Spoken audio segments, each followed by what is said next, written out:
Martin and welcome to another great edition of MP Astro. Now, over the few videos I've just been testing out this fantastic starter beginner scope, which is the Skyhawk Newtonian 114mm from Skywatcher.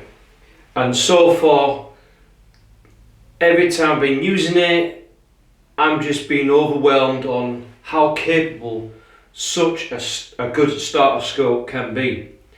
And the thing is, because it's light and it's portable, it's been such a joy to use. This telescope has delivered some fantastic images and it's kept me entertained through what's happening at the moment. And to be honest with you, what a great way to enjoy astronomy at home and keeping safe. And this telescope is just one of the few items I would highly recommend to any beginner who's just starting out astronomy. Now, obviously I've just tested out the last one with the multi-drive. At the moment I'm still waiting on clear skies for me to then test this device, the RA axis multi-drive for auto guiding. But so far, I mean, if you've not seen that video, I did this product review on this motor drive. If you check out the link at the top, I highlight it in a lot of detail, and I was absolutely overwhelmed on how it's performed. So please, if you've not seen that video, please check it out at the top. So this is where now things will get interesting. Like always, when I do a product review or I test something out, I always like to find new ways to make astronomy, to make you guys, the viewers, entertained. And the thing is, I'm willing to take the risks. Now, this telescope is under warranty for 2 years. However, I'm not really bothered about it as such, because I've got loads of telescopes, high-end telescopes that are very professional, and they take amazing images. I mean, the main thing what I was really concerned was actually buying this mount, because this mount is absolutely fantastic, and that was the only reason I really wanted to buy this telescope setup, because the mount, believe it or not, you can't buy this mount, the AQ AZ Avant mount, you can't buy that separate. So you have to buy the whole telescope setup as part of the package. But hey, what the hell, it was cheap, it was good price. I mean, £188 for the whole lot is a pretty good deal. So you do get the telescope and everything thrown in as a one package, which I do like. Despite all the other things on there, the telescope is pretty damn good. Performance wise, I'm really impressed on how decent the images are produced from such a small telescope, particularly in this certain size aperture. And for observing, I've been a DOB user as well for quite a few years, and I've owned a 12-inch reflector, and that was an amazing telescope, particularly for observing. However, the biggest flaw with a big 12-inch Dobsonian, it was just sheer heavy. It was very bulky, and to be honest with you, I took it out a few dark remote sites, but however, because it was so heavy and so bulky, I hardly used it. However, with this telescope, I've used this more often than anything else for observing, and it's such a joy to use. The aperture is plentiful for the beginner, right? You can see galaxies, you can see nebula, planets and the moon in good detail. Not spectacular detail, but you can see it in good detail. However, aperture rules big time, so that 12-inch Dob that I had many years ago, unfortunately I had to sell it because I was just hardly using it, and I'd rather give it to someone who will use it. So there's nothing wrong with downsizing a telescope. A lot of people that I know have downsized telescopes. And there's nothing wrong with small telescopes, right? And small telescope, believe it or not, will probably be the ones, best telescopes you'd use the most. And that is definitely key, especially if you buy something that's small and portable and light and it's easily carried around. You will use that telescope a lot more compared to a professional setup that's mounted on a heavy duty mount, and then you've got all the attachments and everything else. So anyway, this way leads into something very, very interesting. So I thought, well, because this is just a good Newtonian, I really think, well, is there any other possible ways where I can actually improve on the performance of this telescope? So what we do is, on this video, we will be going to take you through the general strip down of this Newtonian, alright, and I'll give you a few hints and tips along the way. So please hit the like button, alright. I do appreciate a bit of a thumbs up. It helps to push my video out and out to the community so people can get to see it more. And also, again, if you're not subscribed to my channel and you just come up to my channel, again, hit the subscribe button. I do put out a lot of hard work into these videos, but I'm trying to make it so that you guys be able to undertake these projects yourself, alright, and start to enjoy the night sky a lot more, okay? And most important, don't forget to hit the bell, okay? So if you subscribe, hit the bell. What that will do, so any new videos that come out on the Super Tune series, on this project that I'm doing at the moment, you'll get notified so that you won't miss out. So if you like what you see, hit the like, and what we're going to do is we're going to start on the Super Tune on this Skyhawk. So wish me luck, and if you're interested, keep watching and let's do this. Now, for reasons why I'm doing Super Tune on this Skyhawk is that, as I mentioned before in my last videos, this telescope has a big problem with inward focus trouble. Now, a lot of Newtonian reflectors also suffer from this, is that because the focus tube's on the side, it has a limited amount of focus for a camera or eyepiece to be connected. So if you connect a DSLR camera onto that telescope, you're not going to achieve focus. The only method you could use is to connect the DSLR camera with a 2x Baader lens and then connect it up onto the main telescope tube.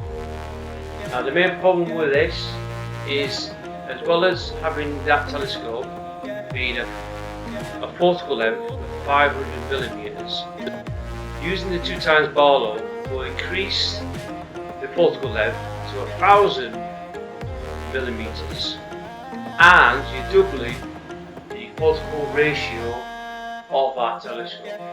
So it won't be an f4.4, it'll be around about an 8.8, something as high as that.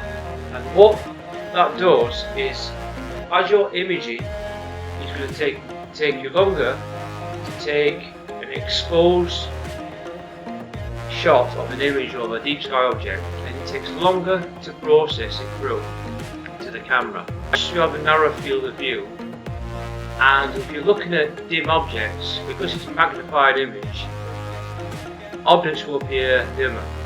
So the reasons for me to do the Super Tune is to modify somehow that optical tube on that Skyhawk so that I can take DSLR camera shots onto that main scope and having direct prime focus and get an image so that I can achieve that f4.4.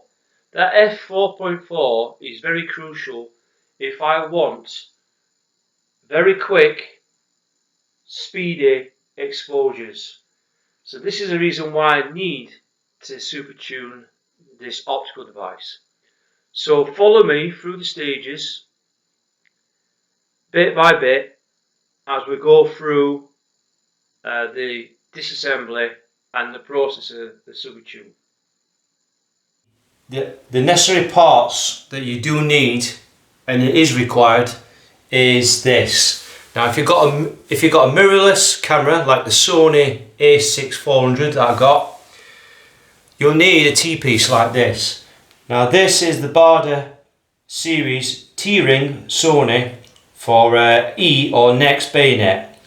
Now this is a T2 M48 adapter, and this is a short focus T-ring. This will give you a back focus of only adds around about 8.3 millimeters. Now there is a lot of T-rings for the mirrorless cameras, and they tend to be quite large. This is the only low profile T-ring you can buy, and you can buy this from 365 Astronomy. They sell this at £26. I know it sounds expensive, but it is a high quality T-ring. The normal T-rings are usually like this type. They're too big. The truth about this though, they're too bulky and there's too much focus travelled, right? That's probably a good inch and a bit. This will not work with the existing modifications on my telescope. The focus travel is way too out. That's why this is very crucial for it to work. Please order this at 365 Astronomy. The link is at the bottom below. Alright, check out the description and order this for a mirrorless camera. Now, there are loads of different T-pieces, but you need to look for a low profile T-ring, alright? Very crucial. Now the next items, now if you're owner of a camera like this is a Canon 600D. If you've got a Nikon camera or Canon, these are mirror cameras, alright? They're mirror reflex cameras, alright? As you can see there, you've got the mirror in there. Unfortunately, the back focus on these older cameras, they're way at the back and they're a good 2 inch or more. So you need to adjust the focus plane even more. Now a normal T-ring are usually like this, alright? You can pick them up for about 10 to about £20 at the most. Unfortunately, they give a spacing of around about 11 millimeters, alright? Alright, they're good, they're cheap, they're really good way to attach your camera onto your telescope, but the air gap is too big. So I've shopped online quite a lot and I found this item. So this item is a low profile T-ring for a Canon. It's got the same bayonet fitment. Now this is a specialized T-ring and this will only give 1 millimeter of back focus. So basically as soon as you fit it on there, alright, you've only got 1 millimeter spacing. Now this T-ring, you can buy this from Modern Astronomy for about £30. They do actually do one in a matte black, which I would prefer, but at the time they weren't available. But considering that the T-ring is that slimline, you don't really need to be blackened. But however, they do a black variant of that to prevent any internal reflections. So, and it's like any normal T-ring, it just fits in place like so, line it up like so, and then lock it. Now it's a bit difficult to move it because you've got to literally almost be touching the sensor, but if you're careful you can use your hands like so okay, and click in place like so. Alright, once it's clicked in place, that T-ring's installed. And then you just fit a low profile 1.25" nose piece. And again, you find these in a lot of good astronomy shops. Right, you get them all the way around. So as long as you've got a low profile focuser, that's only added around a gap of 2mm. So as I take you through the modifier and all that, you will need these parts. These are the requirements in order for my project to work. So please check them out. Check out 365 Astronomy or Modern Astronomy. Order these T-rings, okay? They will work, alright, with the modification I'm going to take you through. Now if you're working on the main tube and you're doing any work to the optics and all that, be prepared to recollimate the optics on this telescope, alright? I can't stress that enough, alright? Once you remove any of the mirrors or the focuser and all that, you need a laser collimator or a Cheshire eyepiece to collimate the optics again, because I guarantee you now they will be misaligned. So, bit of a disclaimer, alright, if you do any work on this, alright, get the collimators before you carry out any of this work.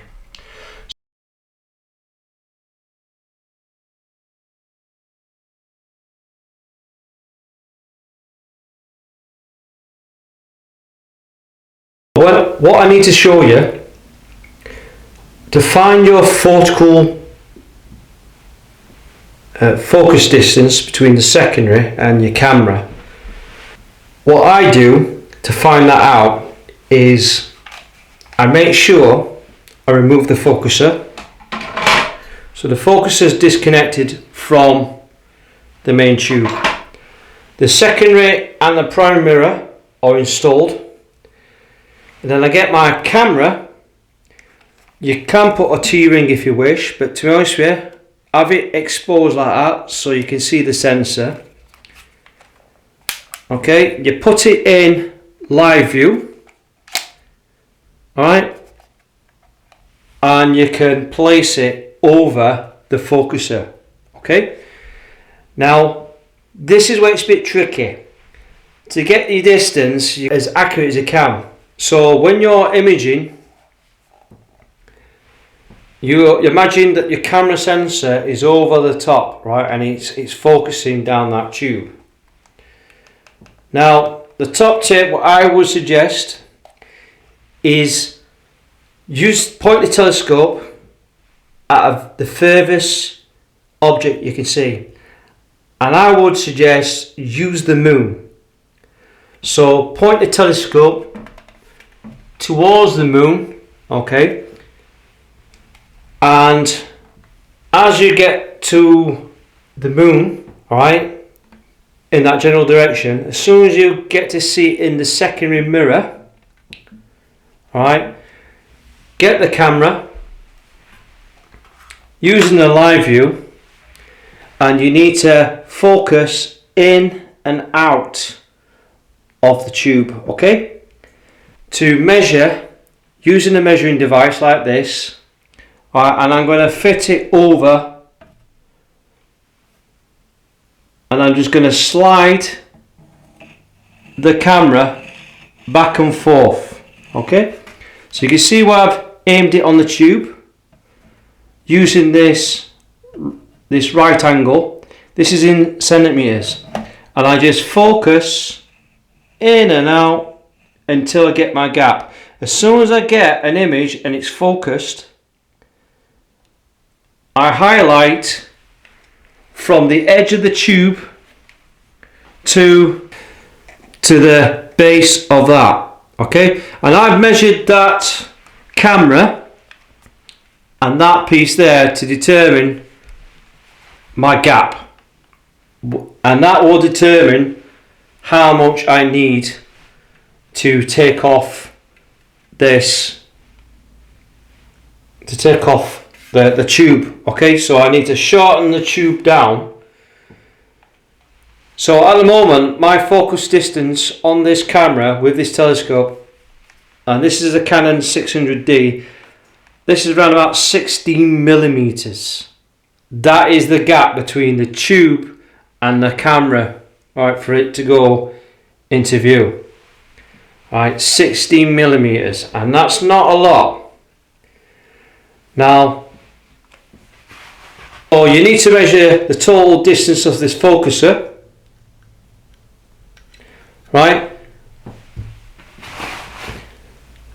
From remove the dust cap, remove all dust caps from the base, from the tip of that all the way down to the bottom. Okay, you measure that across. I always measure it from the lower of the base. It's around about 60.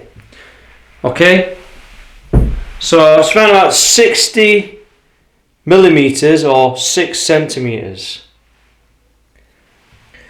So the calculation to find out how much I need to cut down this tube, or how far I need to cut down this tube, is all I do is I do a simple maths. I do 60 millimeters and I take away the focus point of this camera, which is 16 millimeters, and that works out around about 44 millimeters. So that's how much I need to cut my tube down. So I need to reduce that to 44 millimeters. Now, the other thing I need to address is make sure when you get that to that focus point that you give yourself a little bit extra, a few millimeters as well. So 44 might just get it into focus, but you need to go back and forth so you can adjust it a bit more. Okay, so ideally what I will go is round it off to 50 millimeters. So it works out around about 2 inch. So 50 millimeter is where you can take off. Alright, so that Canon DSLR camera can go into focus. Please use the moon, because that is the best subject, because that is the furthest object to focus on. That is the closest you're going to get into infinity. You may use stars, but to be honest with you, stars are very tricky, because as you're trying to focus the camera by hand and you're back and forth, you might not be able to get it in focus properly. So use the moon, because at least, ideally the full moon, so at least you can see the craters and the detail. Now the other thing I need to address is I would suggest to cut it in segments. Okay, bit by bit. I would say don't cut 50 millimeters straight away. I would say do it in segments, and we'll take a closer look on the technique we're going to use. Alright, and I think it's fantastic this way.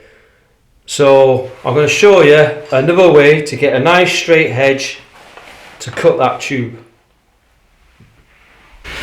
So now at this point here, this primary mirror will help us mark out the tube. Now I know the actual depth from where it starts and where the tube meets is round about 15 millimeters. Right, that's how far it goes into the tube. So we know that we can score a line here all the way across the tube. And so for us to score that line, we just get ourselves a sharp point and we just score it across, like so. Like so, all the way across, all the way around, because we know that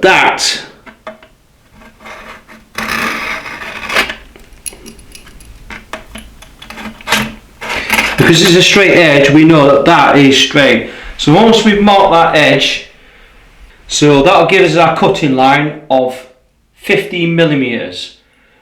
So what we're doing is we're doing in segments. So we're cutting bit by bit, right, as a time. So again, what we use is a straight point to just mark out where the screws are going to be. Okay, don't need to be accurate. Alright, just give you a rough position. Okay, so it gives you where the screws are going to be. So that's one part marked. Rotate the other part.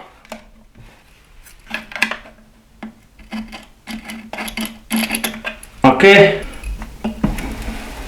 and then mark out this point here as well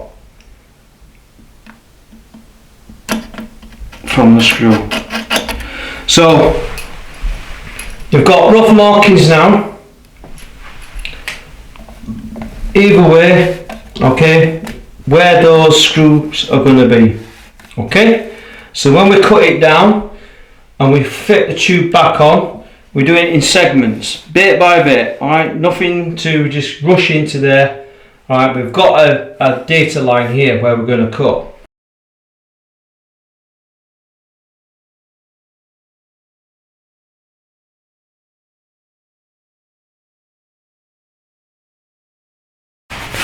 So hold the mirror at the base, use a cross point screwdriver and take out each of the screws individually.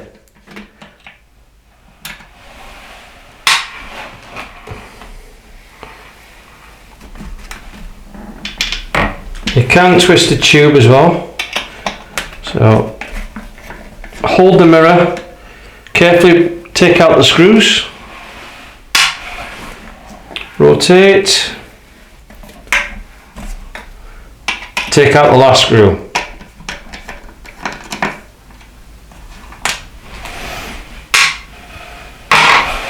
So now I'm going to take out the mirror carefully. Do not do any rotational movement, just pull it straight out, nice and easy, like so. The mirror comes out in a one-er. Now the one thing I need to highlight is that the mirror is fixed. So that seems to be glued onto this plastic plate. So there's no collimation screws whatsoever. So we're going to put this in a nice safe place. We now tilt the telescope to the secondary mirror. Now as you can see here, you will see some screws, again 120 degrees adjacent with each other.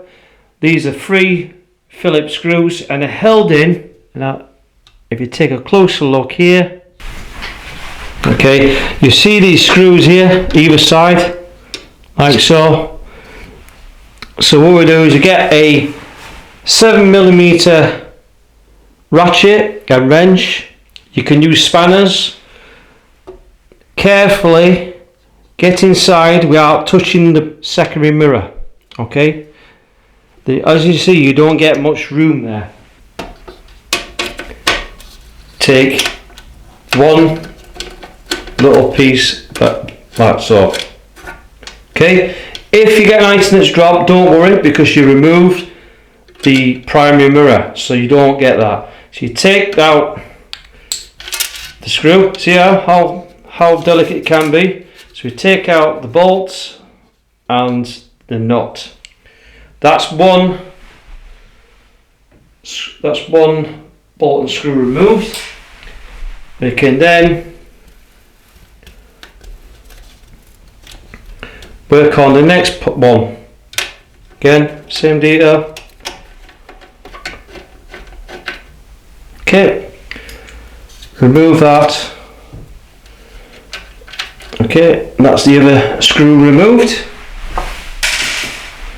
And then now it's only held in with one screw. So we can swivel it around so we can stop it from dropping onto the ground, so we don't lose these bolts and screws. and nuts. Again, take it out.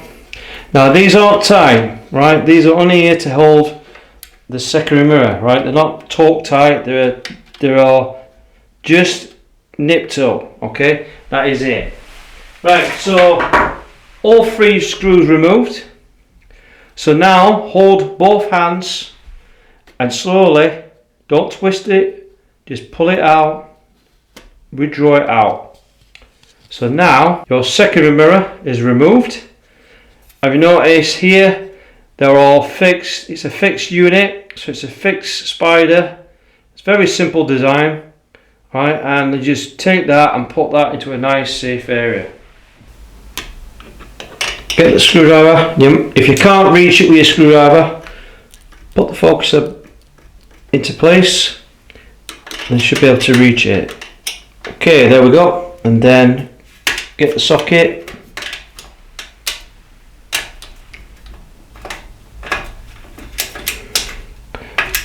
Again, these aren't tight, these are just nipped up. Right, just remove it.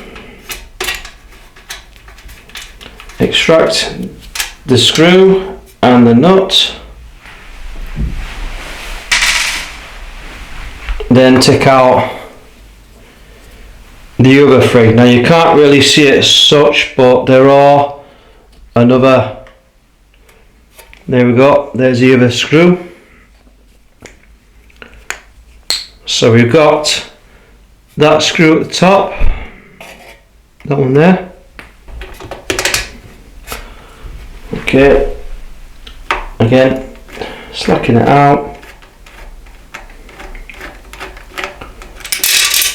We've got the last one, which is, you see it here. So you've got the last one here, the bottom screw. So we will remove the last screw.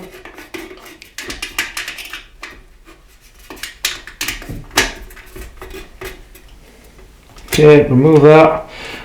This is where it'll come loose. It's probably best to loosen it by your finger. Okay, remove the nut. Okay, and then it's now you'll be able to pull out, as you can see there, we've pulled out the focuser. So now that is the whole telescope totally stripped down, except for the red dot finder. Again, you can, if you wish, remove that bracket. It's not a drama, but what you should have is you have the focuser with its 3 screws and nuts. Okay, then you get the primary mirror with its 3 screws, the secondary mirror with its 3 screws and nuts, and a dust cap. That's all there is. There's not a lot to this telescope. So the best way to put your optics in a nice safe place is get yourself a box like this. This is just a big massive vacuum packed box with some soft linen at the bottom. This will have a tie proof seal, okay, and get yourself some polythene bags in a bag carefully, like so. Okay, and I can seal that up, and again I can put the prime mirror inside here, nice and easy, and I'm going to put the secondary mirror in there as well. Okay, nice and easy. Alright, you can use desiccant gel packs if you wish, so just to keep off moisture. Don't really require it as such, but it does help protect the optics. And then you just seal it in this airtight lid, alright, and that will protect the optics.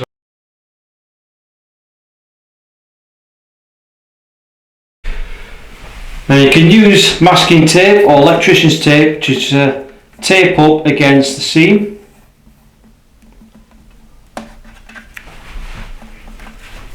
Making sure it's nice and straight all the way around.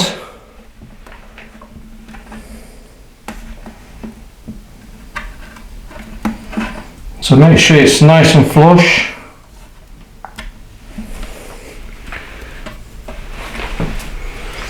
Again, if you overlap, just readjust it.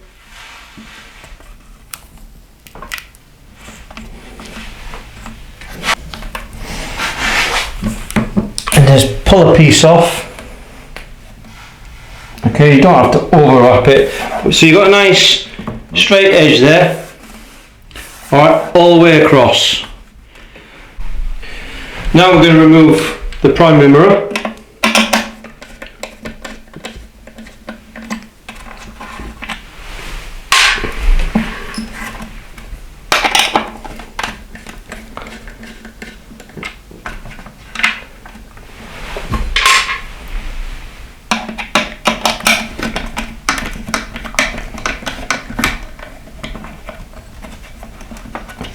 Okay,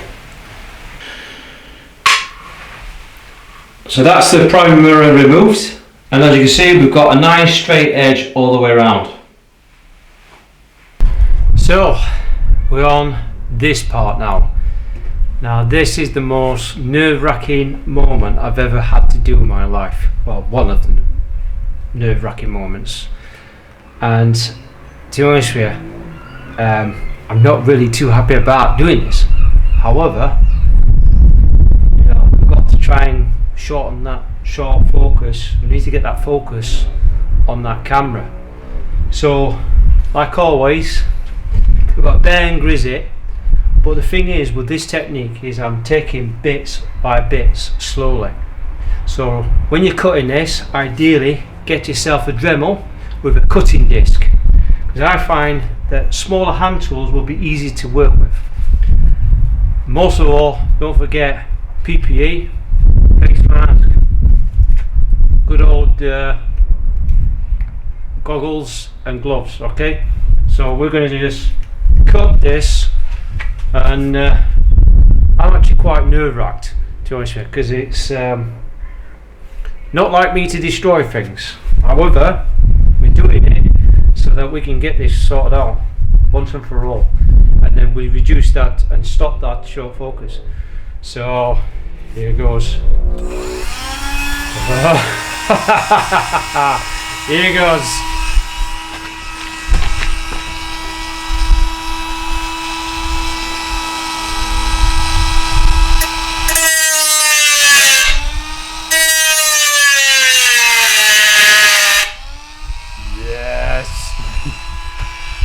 It's going to take me a while to cut this, but I'll get back to you as soon as I can.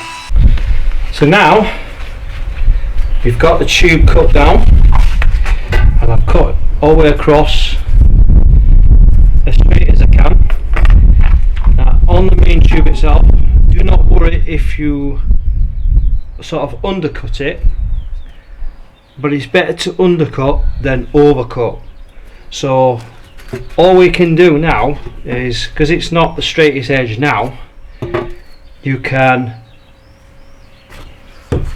use a file, okay, and file it down, okay, and just file it all the way around till you get to the edge of the tape bit you've just done. So just keep filing it until you get a nice straight edge. So what we've done now is we've filed it down so it's nice and smooth, okay, to the edge of that tape.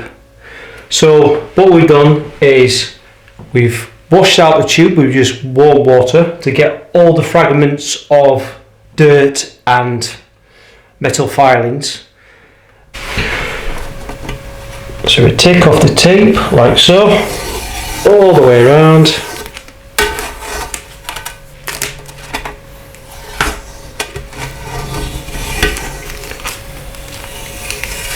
Okay, you can see where I've marked those holes, so that I know the position of those holes.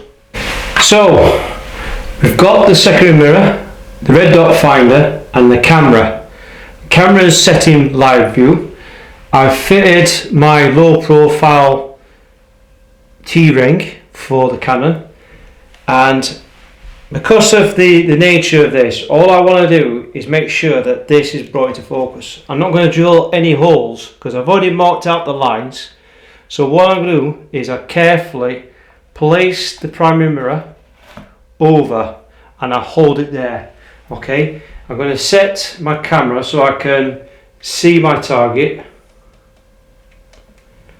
Right, and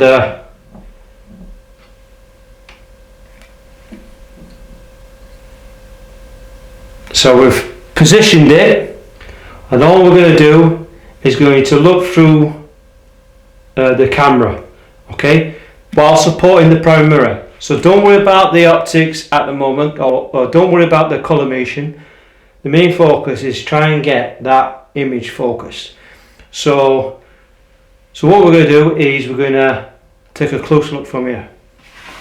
So now, as you can see, holding the primary mirror,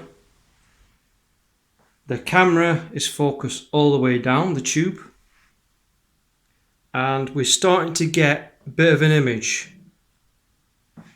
So what you're supposed to see here is a tower. So as you can see there, we need to take some more off there. So a bit more work to do. Obviously the calculations are correct. We need to take off a lot more than we need to chew. So here we go. Let's do this. So now we've done it again. We've marked out the line. You scored the line using the ascriber. We've marked out the holes again, so we've got a second marking. So that's all marked up along the holes, and we've now taped this all the way around. So now we're going to do it again, another cut. So we're almost in focus, but I reckon this cut might just do it. So hopefully, fingers crossed, we don't need to do another cut. So like always, same detail, back to some more grinding and filing. Yay! So as you can see here, we've just done the second cut. The tube's getting shorter, and we're just checking up the camera, and we're almost there. So we need to do one more final cut. But it takes some time, but it's definitely worth it because it's definitely working there. So we just need to do another 50mm cut, so that'll be around about 45. So hopefully 45mm would hopefully bring that into focus, but you can see now it's looking good already. Now if you're owner of a newer camera, and a camera like this one, now this is the Sony 6400, and it's the Alpha series, and as you can see there, we just 30mm cut reduction on this camera. It does actually come into focus quite nicely, and as you can see there, I mean, that's an impressive view and very sharp, still good. And just to point out, you've got plenty of focus travel there as well. So on the Sony, it works really well. So with a 30mm reduction, right, it works really well. Also point to note out that the T-ring here is a low profile T-ring for this camera as well. And again, check out the link below. I highlight that in the description.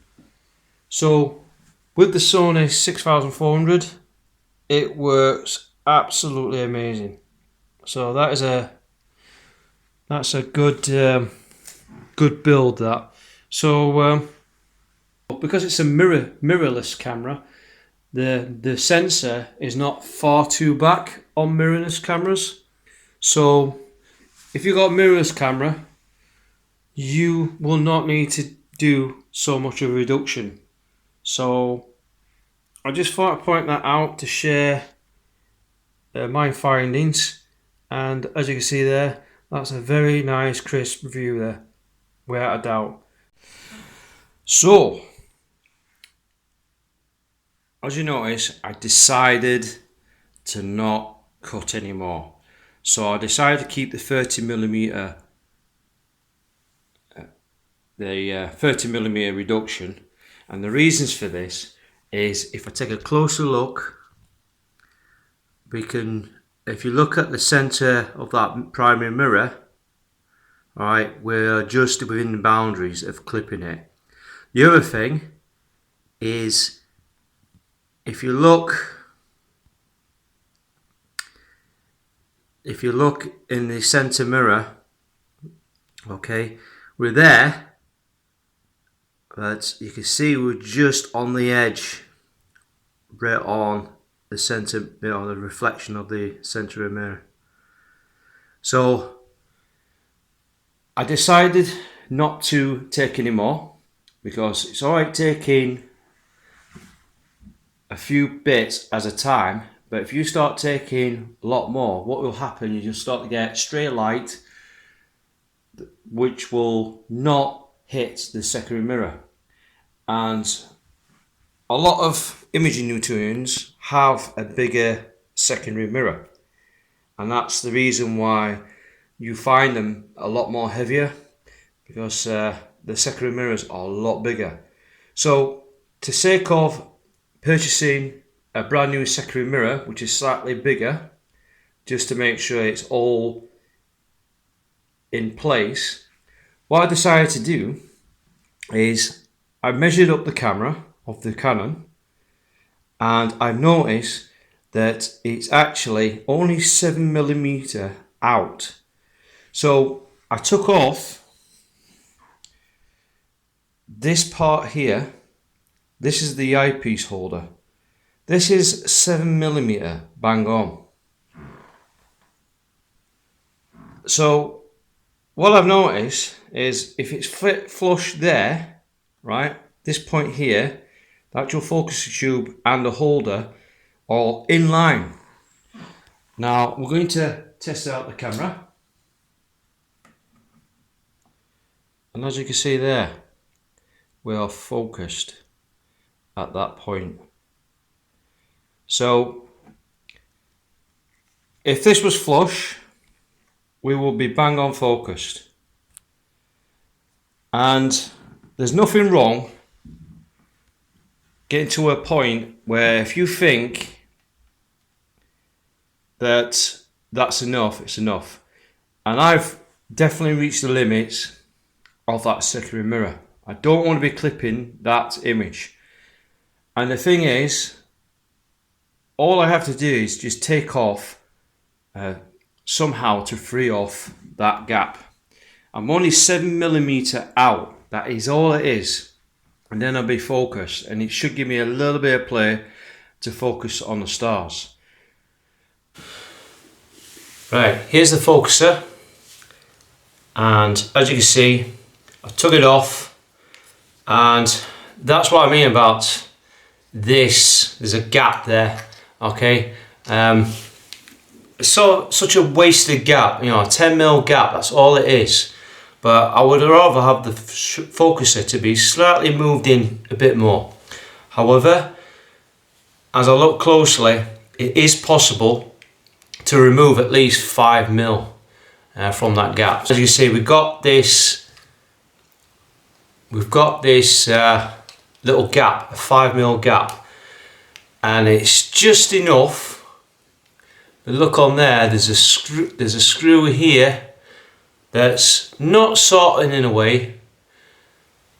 I reckon we can get away with by sanding that down, reducing that gap, and then we should be able to achieve focus. Is the actual eyepiece holder, again, I could remove a little bit of the gap as well on there. so hopefully we should be able to achieve focus. So what we're going to do is we're going to strip this component out. It's very simple. Phillips screwdriver, remove the 2 screws, hold down both wheels because there's a spring in there and you don't want that to just pop out into your face. So this will come out like so. You don't wanna, there you go. That's the focuser wheel out, and then we take out the tube. Okay, and as you can see in that picture there, it looks like we can take off 5mm from that gap. So that's what we're going to do. So we marked our 5mm mark. Okay, we're going to remove that layer using some sandpaper. Now unfortunately my sander broke, which is just typical, but yeah, that's what you get when you buy cheap sanders on cheap tools. So we're going to have to use the good old method by hand, and we're just going to literally use some rough sandpaper, and you just keep rubbing it down till you get to the desired level. Use the rough stuff because that will remove most of the material. Just keep it flat on the surface so you get a nice even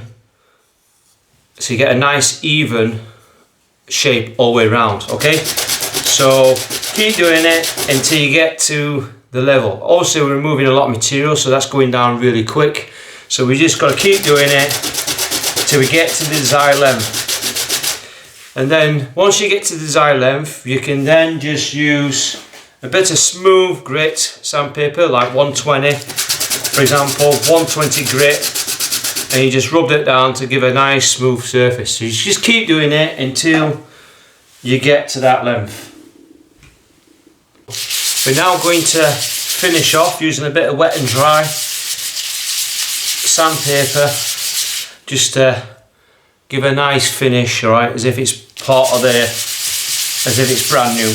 Alright, so we're just going to polish her up using very, very fine grit, and then just getting a nice deep shine on the eyepiece holder. And it's same for this part as well. Again, sanding it down, give it a nice little finish all the way around.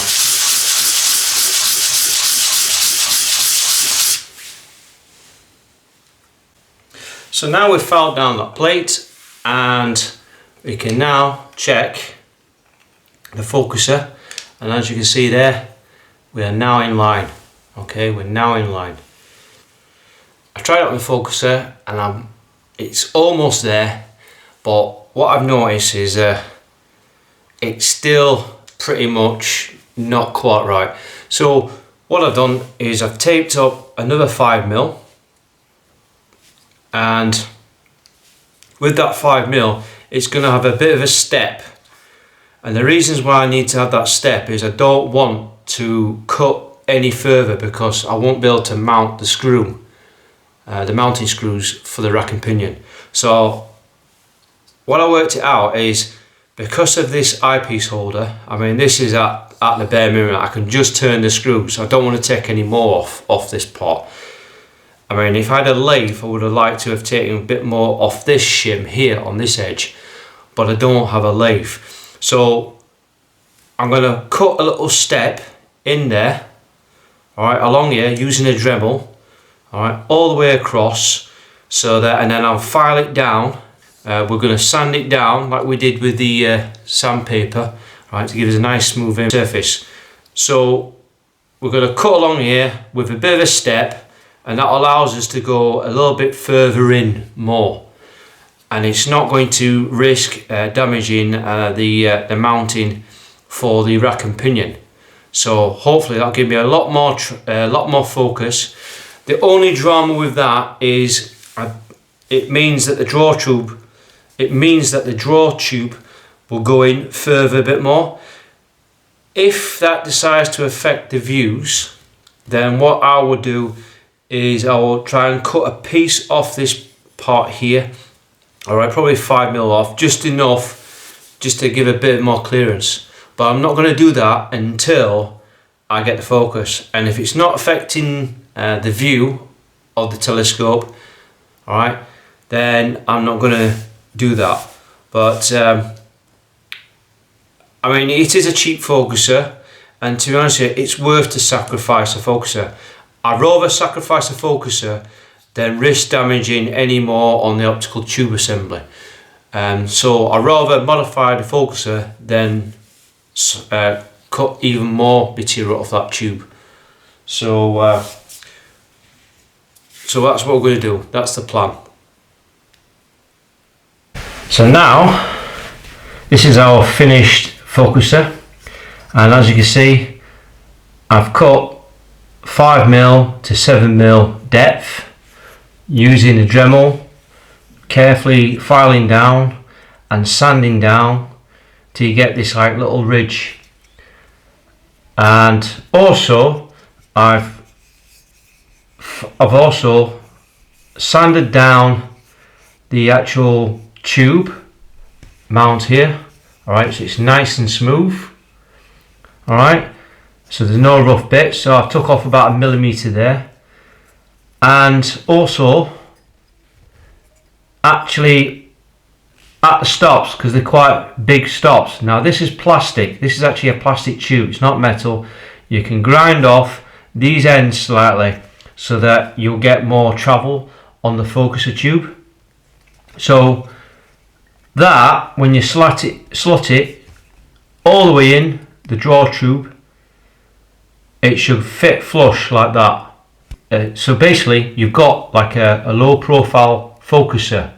Okay, it's modified and it's still quite stiff. Alright, so round about 5 to 7mm, alright, of that indentation helps, gives me more focus travel. I might actually put a lock screw on here so that when I get a chief focus, to stop the rack and pinion from sliding in and out, I can lock it on the side of the tube so that I don't lose my focus. Now the reason why I've done this is that I was going to look into a 2-inch focuser, but however it wasn't going to be possible because it's not very cost effective. It's actually quite expensive. So it costs around about 200 quid for a low profile focuser, which to be honest with you, for a telescope that only worth £188 is not worth it. So I converted the 1.25" focuser so that it can be made as a low profile focuser. I'm going to put the focuser together. Ideally, once you put it together, is lubricate using some very tacky grease like this geo-optic gear grease. Alright, this is very tacky stuff. You can use a very tacky rubber grease, or you can use a battery grease, as long as it lubricates the rack and pinion. And it's quite easy, you don't need to put a lot on, you just need to put a little bit along the gear on the rack itself. Okay, alright, just smear it on there. Right, there's nothing too strenuous about it, just all the way in there to the ends. Right, I mean everyone's got a different opinion on that. If you get grease everywhere, don't worry, you can always wipe it off. Alright, it's not very difficult. Alright, and then just lubricate the gear itself, the pinion. Again, it's very tacky stuff, so it gets everywhere. So, but you need a very tacky grease because you want it to grip more than lubricate. So if it still slips, right, then change your grease. Okay, so just simply change your grease. Also grease up the rail itself, the tensioning thing, because that needs lubricating. All right. All it is just spin smear like so, and wipe off any excess. Okay, there's nothing too difficult. Just wipe it off. Wipe off the excess so you don't get anything trapped into the into the tube itself. All right. There's nothing you need to grease there because this is a Teflon pad, so leave the Teflon pads alone. So you're just going to slot the draw tube into the position, like so. Then you're going to place the gear on top, and then you're going to place the actual tensioner in there. Then you put your brackets in place for that.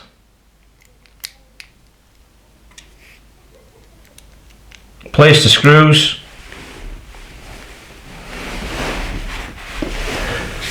Then tighten up like so, bit by bit, and then just bed it in, just work it all the way in. Alright, you may want to put more grease, it's up to you, but just keep bedding it in like so. Alright, and then tighten up the tension when required. Okay, just lubricate all the way down like so. Yeah, there we go. So that is the rack and pinion greased up, and now we're going to install it. So the last bit, and to be honest with you, it can be quite a tricky part as well. Now, as I mentioned before, that when I cut this out, I thought it was 6mm. I actually found out that those holes are 5mm. So now we've got the tube, and already we've marked out the positions of the holes. Okay, like so. Right, so those holes are ready to be drilled. Now the one thing I need to highlight to you guys and girls is, what I want to mention, guys and girls, is please do not tap or put a indentation using a hammer or punch, because what happens is you're going to dent or oval the tube. So what you want to do is just carefully scribe a mark. That's all you need to do. Okay, so once you've scribed all your marks, okay, along the tube, you then remove the primary mirror, okay, and then move it to one side. Now we've got the markings, all we got to do is use a pilot drill. So you're going to use a 2mm or 2mm drill bit and carefully drill this out on each side. As we're located holes, right, the tube is now finally drilled. Alright, it's took me a while, but careful drilling goes a long way. Okay, as you notice, I've done it in stages, so I've worked my way all the way up to 5mm. So started off with a 2mm, 3mm, 4mm, and right up to a 5mm, because you got to be careful when you're drilling the tube. Alright, you've got to make sure that you use the drill bit. So when you're drilling, do not apply pressure onto this tube.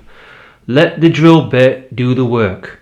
So lightly drill bit by bit until it goes through, then go to the next hole and so forth. You do not want to apply too much pressure onto this tube and then bend the entire tube. So that's all the holes filled in. As you notice with the Skywatcher original holes, they're slightly elongated. I'm not going to do that just yet until once I collimate it. If I need to elongate the holes, I'll just use a needle file. I'll measure how much elongation they are of the holes. It looks to me it could be from the holes there. I think I drilled better holes than the Skywatcher has.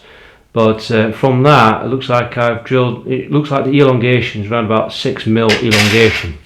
But I'm not going to elongate them until I align the optics. So what I'm going to do before I put on the primary mirror, alright, I'm just going to finish off the bits I need to file down. Okay, so there's still areas I need to finally file this dead straight. Okay, To point out is I slightly marked the tube whilst I was filing, so top tip, wrap it round with like masking tape all the way around the tube, or something to protect the tube, okay, from damage. All right, especially when you're filing. Again, that was my bad, all right, but for you guys doing this project yourself, please refer to this video because it is going to help you massively. So masking tape the whole tube when you start filing stuff.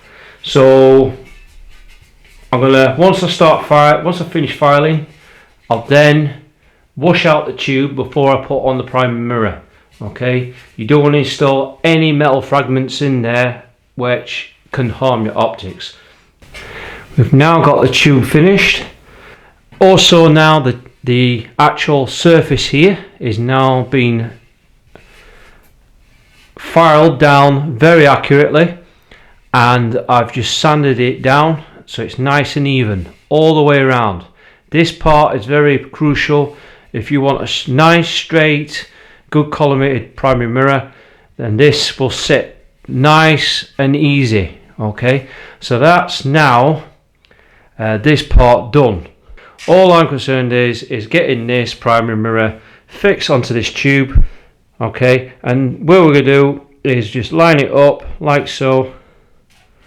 Okay, again, never twist it, try and slot it in place.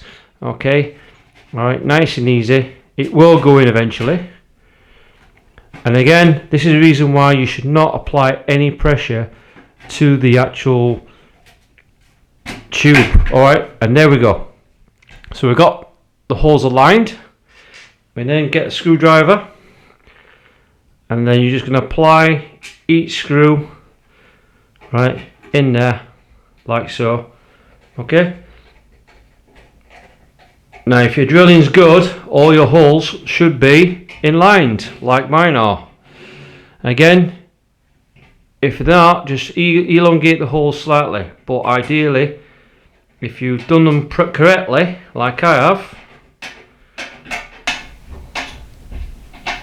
Okay, that is now the primary mirror fixed.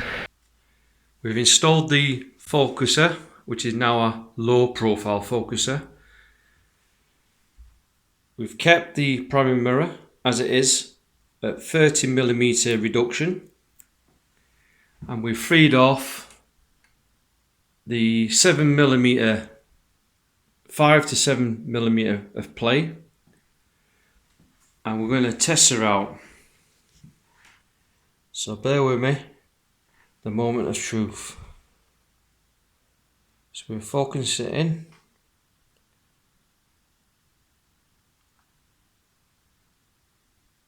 We done it.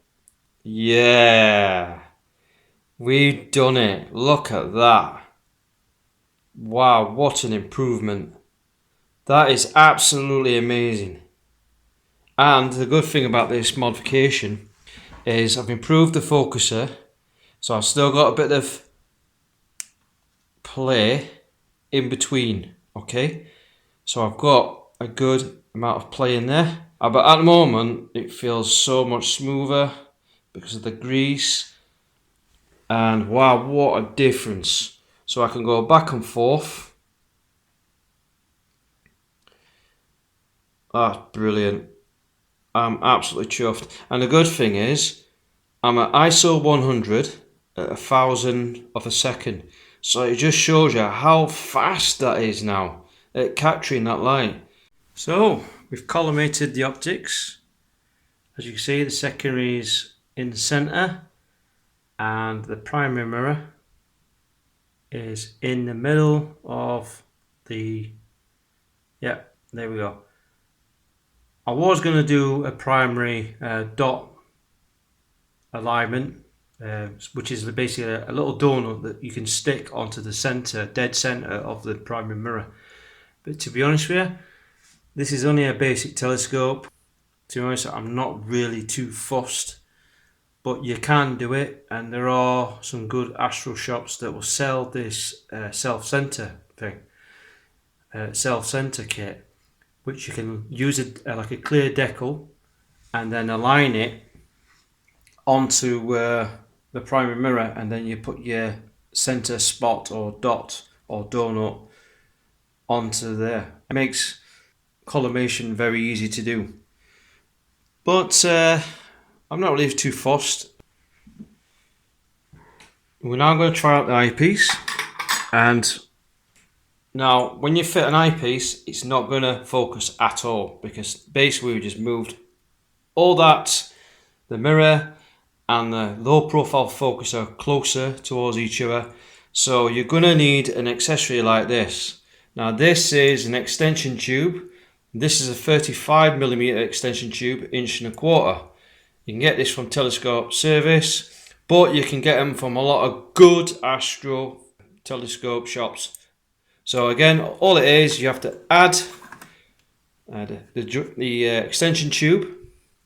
So now this is extended, and now we're going to install just a normal 25 Plössl eyepiece, like so.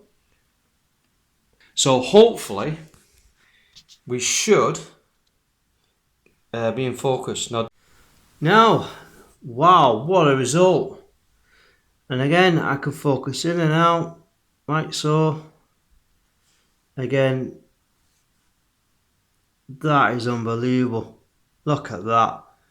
So, yeah, it works with that extension tube. I can now use it for visual astronomy. So, what do you reckon, guys and girls? This is very impressive stuff. A budget telescope like this has been converted into an astrograph just by a few simple modifications.